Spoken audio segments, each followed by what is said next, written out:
এটি একটি বাস্তব ঘটনা, মানুষের জীবনের সাথে মিল রেখে করা।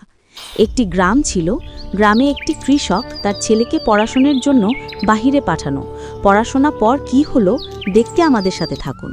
তানিয়া, মা, কি করিস? তোর সাথে কিছু কথা ছিল। বসে আছিস তুই? তোর ভাইয়ের নাকি কিছু টাকা লাগবে, বই কিনবে। তুই কাল সকালে দোকানে যে টাকা দিয়ে আসিস ৫,০০০।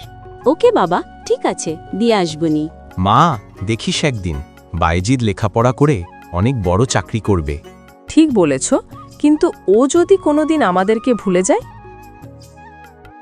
আজকে বাজারে কোনো গাড়ি পেলাম না, এখন সারা রাস্তায় হেঁটে যাওয়া লাগবে। কি করার?